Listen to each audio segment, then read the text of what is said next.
어벤져스의 헐크 마크 러팔로, 캡틴 아메리카의 크리스 에반스, 블랙팬서의 체드윅 보스먼. 세 사람의 공통점이 뭔지 아시나요?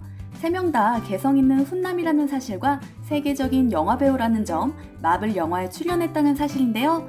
그 외에 한 가지 또 공통점이 있습니다. 영상을 통해 설명해 드릴게요. 개봉 한 달 만에 1000만 관객 동원. 전 세계인이 사랑하는 어벤져스 시리즈에서 가장 인기가 많은 캐릭터는 아무래도 아이언맨이겠지만 한국인에게 유독 인기가 많은 캐릭터가 있습니다. 바로 헐크 역을 맡은 마크 러팔로입니다. 그가 한 TV 토크쇼에 출연해 한국과 관련된 재미있는 일화를 늘어놓았는데요. 진행자가 당시 영화 홍보차 세계 곳곳을 돌아다니는 마크 러팔로에게 최근 방문한 나라를 묻습니다. 그는 한국과 중국을 다녀왔다고 답하는데요. 그곳의 팬들은 어떻냐고 묻자 망설임 없이 이렇게 대답합니다. 이제 비틀즈가 어떤 기분인지 알고 죽을 수 있을 것 같아요 라고요. 그는 다른 나라가 아닌 한국을 콕 집어서 이유를 설명하는데요. 이유는 정확히 알 수 없지만 자신이 한국에서 대스타였다며 상황을 재현하는데요. 그가 질문에 답하기도 전에 제스처만 취해도 팬들이 환호성을 지르고 열광하는 모습에 엄청 기뻤다고 말합니다. 특히 가족들도 이렇게 열광해주지 않는다며 한국으로 이사나 가야겠다는 말까지 합니다. 매사 시큰둥한 반응을 보이는 자신의 아이들에게도 한국에서 벌어진 일을 설명해줘야겠다며 농담을 하며 내가 한국에 갔는데 말이야 너희들 진짜 이걸 봤어야 했어 라고 능청스럽게 연기를 하죠. 캡틴 아메리카 크리스 에반스도 마찬가지입니다. 어벤져스2로 내한했던 그는 마크 러팔로와 함께 비틀즈 체험에 합류하는데요. 안녕하세요 라고 말하자마자 한국 팬들의 요란한 환호성에 오마이갓 이라고 말하며 좋아 죽는 모습을 내비칩니다. 한국 팬들을 이키하는 마크 러팔로는 활짝 웃고 크리스 에반스는 조금 놀라는 얼굴인데요. 어쨌든 그들의 모습은 너무 보기 좋죠. 크리스 에반스는 봉준호 감독의 설국열차에도 출연해 한국인들 사이에서 인지도가 높은데요. 그는 영화를 찍을 당시 한 매체와 인터뷰에서 봉준호 감독은 세계 최고다. 다른 배우들은 그를 모르길 바랐다며 깊은 애정을 드러냈죠. 비행기까지 타고 날아가 오디션을 볼 정도로 열정적이었다고 합니다. 크리스 에반스에게 한국이 특별한 나라인 건 분명한 사실 같습니다. 마지막 블랙팬서 체드윅 보스먼입니다. 이미 짐작하고 계실 것 같습니다. 마찬가지로 그도 미국의 토크쇼에 출연해 팬들의 호응이 가장 좋았던 나라로 한국을 꼽았는데요. 그도 역시 한국에서 비틀즈가 된 느낌이었다며 한박 웃음을 짓죠. 공항에서 입국하는 그를 기다리던 소녀 팬들이 환호성을 지르며 Your Majesty, Welcome to Korea 라고 말하자 광대를 한껏 들어올리며 잇몸 웃음을 짓는데요. 귀여운 소녀 팬의 말에 무장해제된 모습입니다. 이처럼 전 세계 어떤 나라와 비교하더라도 월등히 우월한 팬들의 열광적인 반응에 할리우드 스타들은 방한 기간 내내 보기 드문 한박 웃음을 짓고 다녔습니다.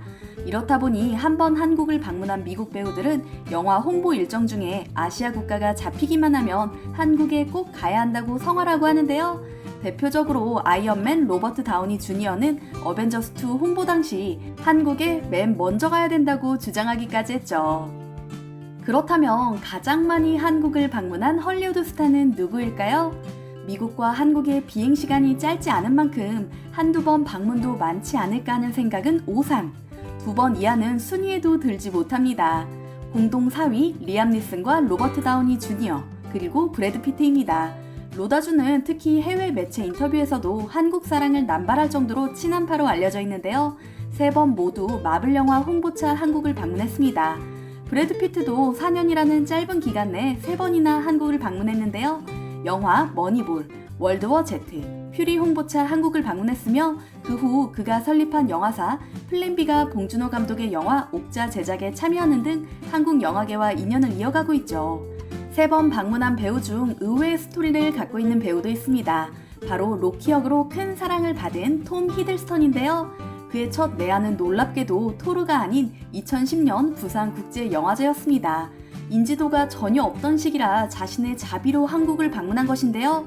그로부터 3년 후 로키로 대박을 낸 톰 히들스턴은 놀랄 만큼의 환호를 한국에서 받게 됩니다. 3위, 4번 내한한 기록이 있는 메간 폭스입니다. 미국에서도 김치와 곰탕을 찾아 먹을 정도로 한국 음식과 한국을 좋아하는 그녀인데요. 국내 영화 출연까지 하며 한국을 다시 방문했었죠. 2위, 할리우드 대표 친한파 휴잭맨. 어릴 적 한국에서 일한 아버지 덕분에 한국 문화에 대해 누구보다 잘 알고 있는 데다 애정을 가진 그인데요. 자신의 아이와 반려견에게 한복을 입히기도 하고 서울시 홍보대사에 위촉된 이력도 갖고 있죠. 다음으로 의외의 인물이지만 자세히 살펴보면 한국과 인연이 깊은 배우 틸다 스윈튼입니다. 봉준호 감독의 설국열차에도 출연한 그녀는 비거 스플래시, 옥자 등의 영화를 홍보하고자 한국을 찾았는데요. 봉준호 감독과 끈끈한 인연을 자랑하는 것으로 알려진 세계적인 배우죠. 마지막 5번째 방문은 여행 앱 광고 촬영차 방문한 것이었는데요. 비교적 여유로운 스케줄로 방한해 여행을 즐겼다고 합니다. 대망의 1위입니다. 무려 9번이나 내한한 기록을 보유한 옆집 오빠 톰 크루즈입니다. 사실 가까운 나라라도 9번이나 방문하기 어려울 것 같은데요. 진정한 프로 내한러라는 명예를 얻을 만합니다. 미션 임파서블과 잭 리처 등으로 여러 영화를 홍보하기 위해 찾아온 그는 올 때마다 한국 문화를 깨알같이 배워서 전파하는 것으로 유명한데요. 90도 인사라든지 손가락 하트 같은 제스처는 한국 사람보다 더 한국인처럼 사용하죠.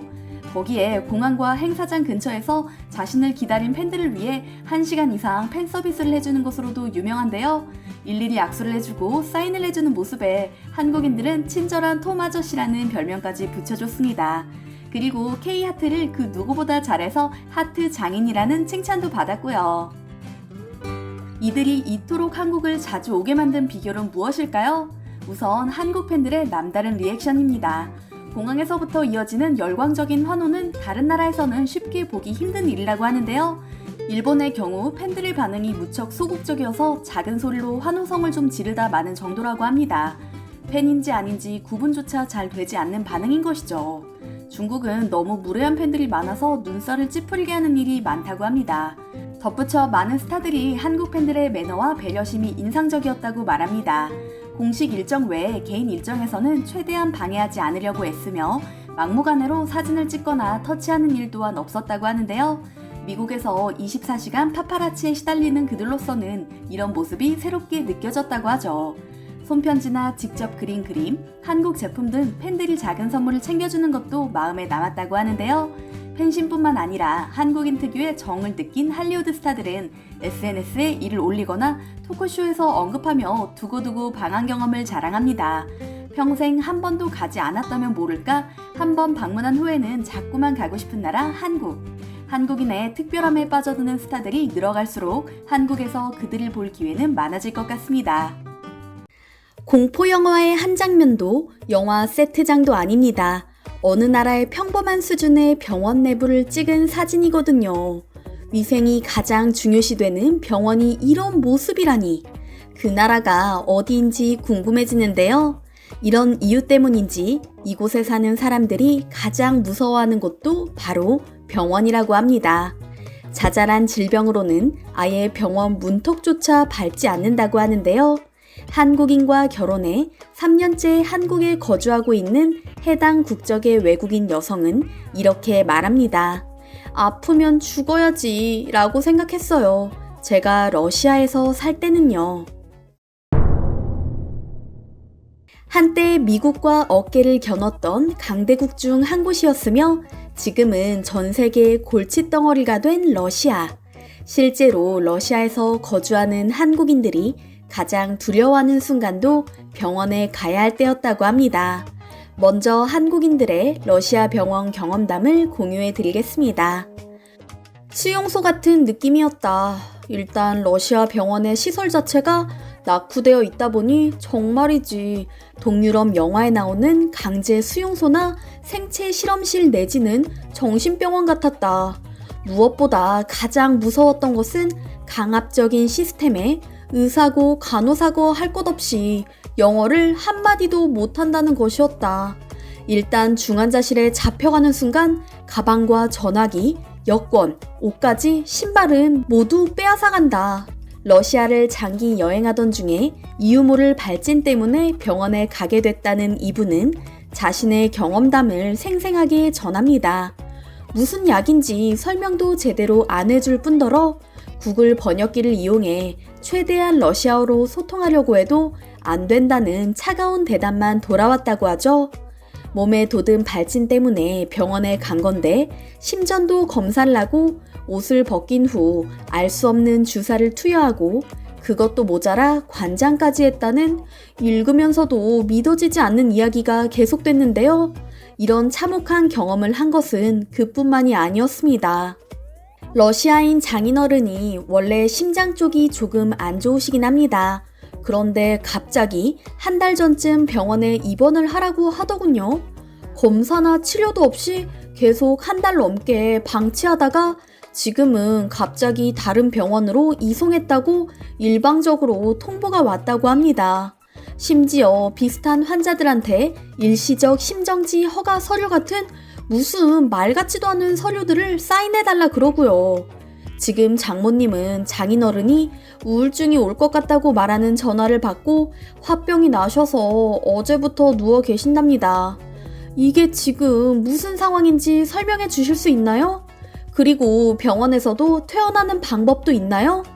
러시아인 여성과 교제하고 있는 한 한국인 남성은 너무나 답답한 나머지 이런 글을 러시아 관련 커뮤니티에 올렸습니다. 그러자 러시아에 대해 잘 알고 있는 분들이 다음과 같은 댓글을 달았는데요. 병원 관련 서류 등 위조가 흔한 나라입니다. 한국처럼 합리적으로 돌아가지 않아요. 사망자도 코로나19 사망자로 처리해서 정부 지원금을 받는다는 소리도 들었고요. 현지에 살고 있는 사람입니다. 비리 난무합니다. 솔직히 뒷배경 없으시면 빠져나오기 힘드실 듯. 러시아에서 의사라고 해서 돈 잘 버는 직업이 아닙니다. 병원에 입원해도 뇌물 달라는 의중을 비치는 사람도 있고 안 주면 잡힌 수술 스케줄마저 미루는 경우가 있죠. 참 기가 막힙니다. 시설이 낙후된 건 어쩔 수 없다 치더라도 아프지도 않은 사람을 억지로 입원시켜놓고 저렇게 가두다니요.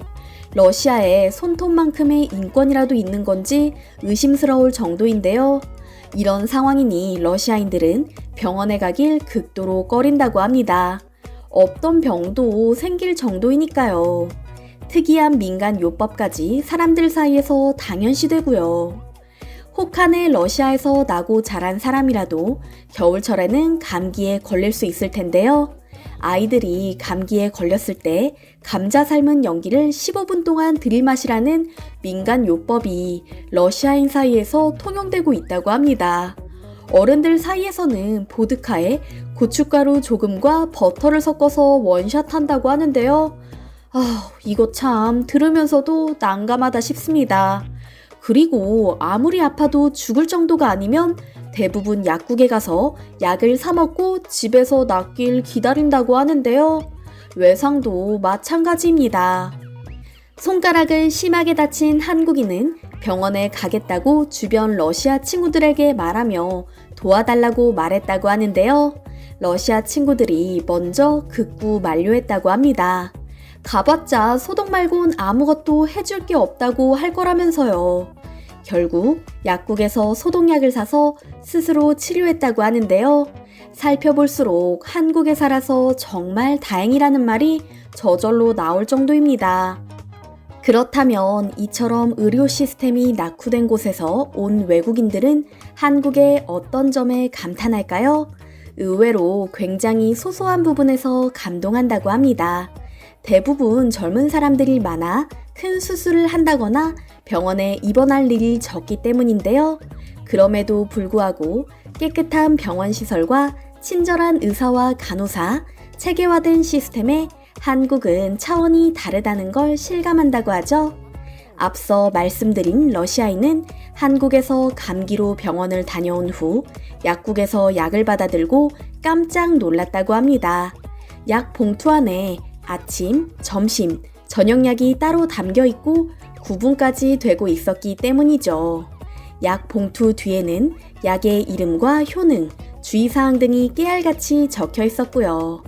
한국인에게는 극히 평범한 일상적인 것들인데요. 러시아에서는 약이 이렇게 따로 담겨 있지 않고 아예 한 팩에 몰아서 넣어준다고 합니다. 소분하는 건 환자의 몫인 겁니다. 러시아뿐만이 아닙니다. 선진국이라 불리는 유럽 대부분의 나라 또한 마찬가지입니다. 일단 유럽에서 약을 타는 것조차 어려울 때가 있습니다. 의사와 약속을 잡으려면 짧게는 며칠, 길게는 일주 이상을 기다려야 하고 증상을 설명해도 그걸론 부족하다며 약을 처방해주지 않는 경우가 있기 때문이죠. 의사와의 약속 날짜를 기다리다 병이 다 낫는다는 우스갯소리가 괜히 나온 게 아닌 것입니다. 이렇기 때문에 번거롭게 병원에 가기보다는 증상이 저절로 좋아지길 기다리는 사람들이 대부분이라고 하는데요. 무상의료면 뭐하나 싶습니다. 가벼운 질병이야 저절로 낫는 경우도 많지만 암이나 혈관 질환처럼 검사를 통해 발견하는 병의 경우 병을 키우다가 말기가 되어서야 병원에 찾는 경우가 많기 때문이죠. 안타까울 뿐입니다.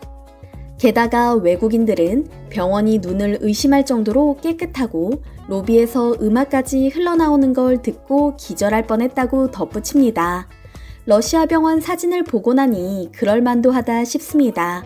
일 때문에 한국에서 5년째 살고 있다는 한 러시아인은 아이가 아팠을 때 한국의 선진 의료를 절감했다고 밝혔습니다. 어느 날 아이가 갑작스러운 복통을 호소해 병원으로 달려갔는데 당일에 모든 검사를 한 데다 수술까지 마칠 수 있었기 때문이죠. 병명은 급성 충수염이었다고 하는데요. 그는 만약 이런 일이 러시아에서 발생했다면 아이를 잃었을지도 모른다며 한국이 나의 딸의 목숨을 살렸다. 한국은 내게 기적 같은 나라다라며 눈물을 글썽였죠. 이뿐만이 아닙니다. 과잉 진료를 하지 않기 위해 철저히 검사를 하고 친절하게 설명해주는 의사들의 태도에도 깊은 감명을 받는다고 합니다.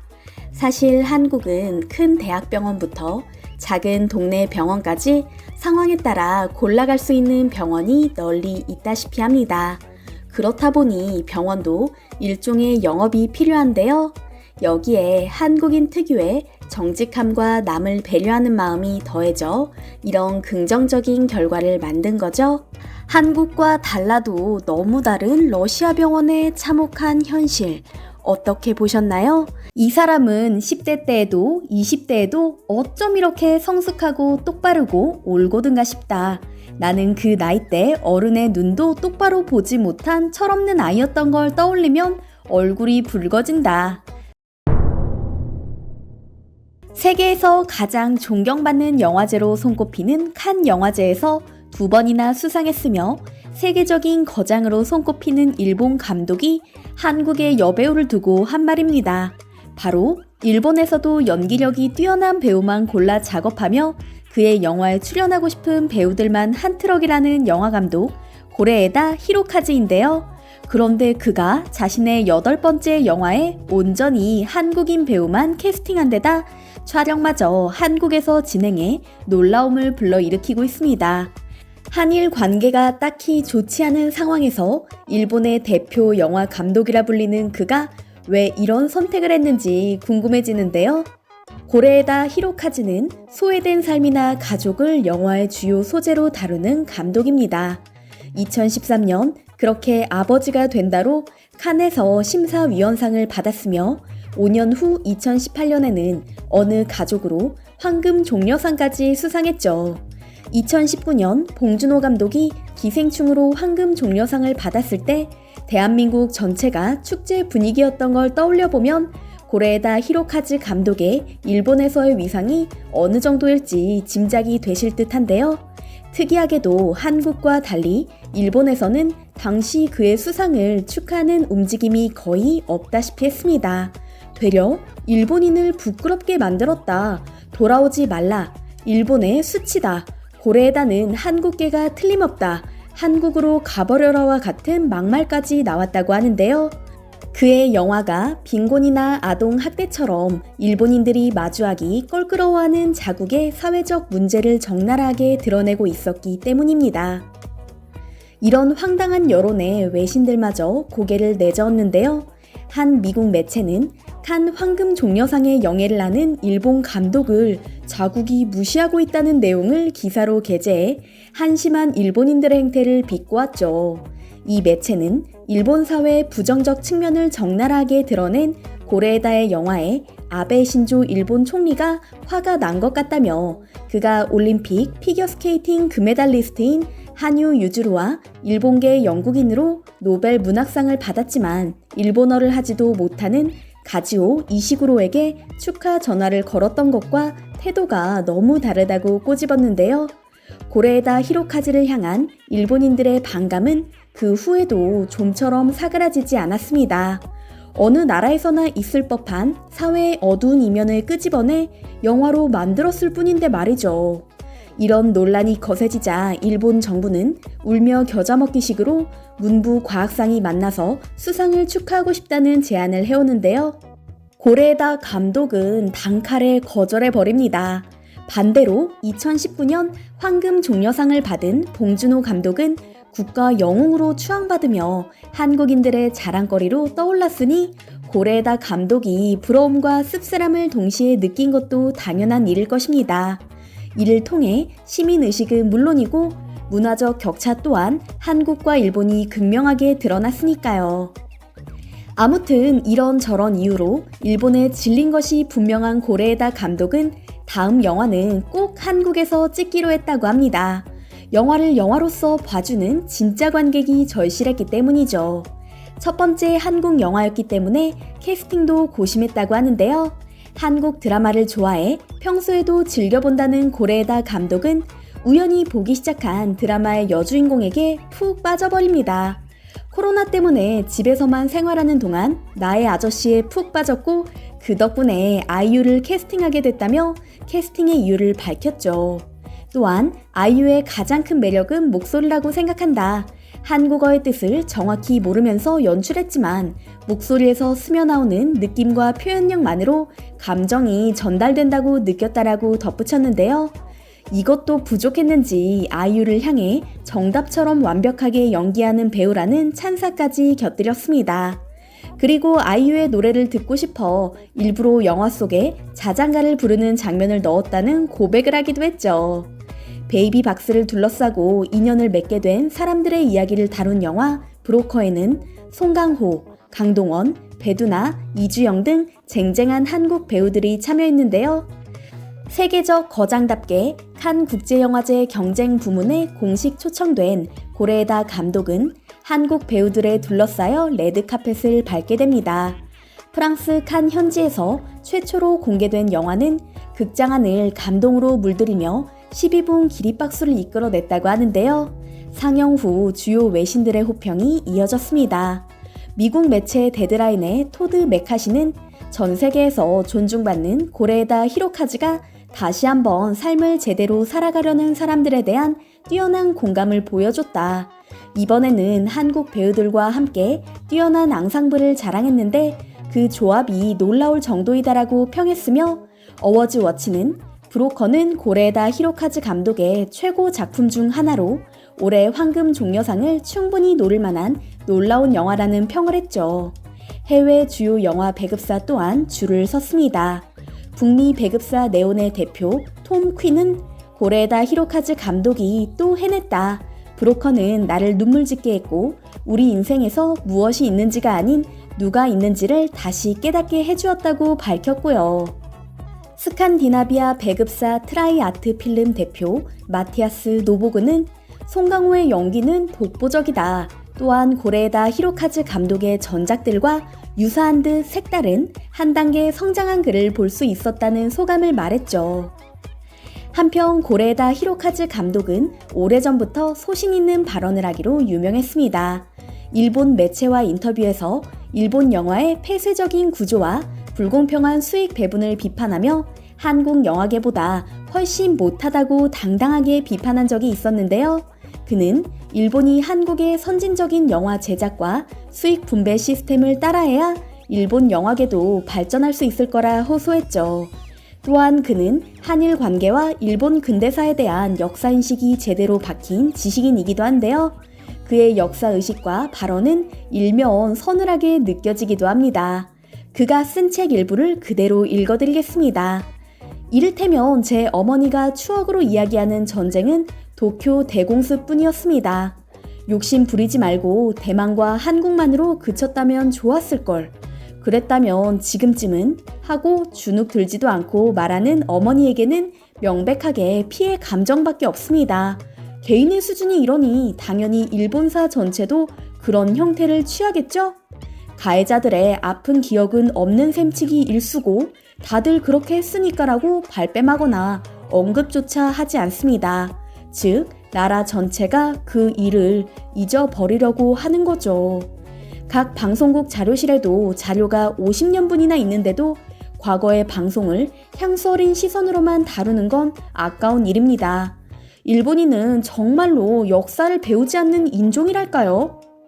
이처럼 일본의 잘못된 부분에 대해 거침없이 지적하는 사람이다 보니 고레에다 감독은 오늘날까지도 일본 우익들의 협박을 받는다고 하는데요. 일본 국적이라고 해서 일본에서 영화를 찍을 필요는 없는 것 같습니다.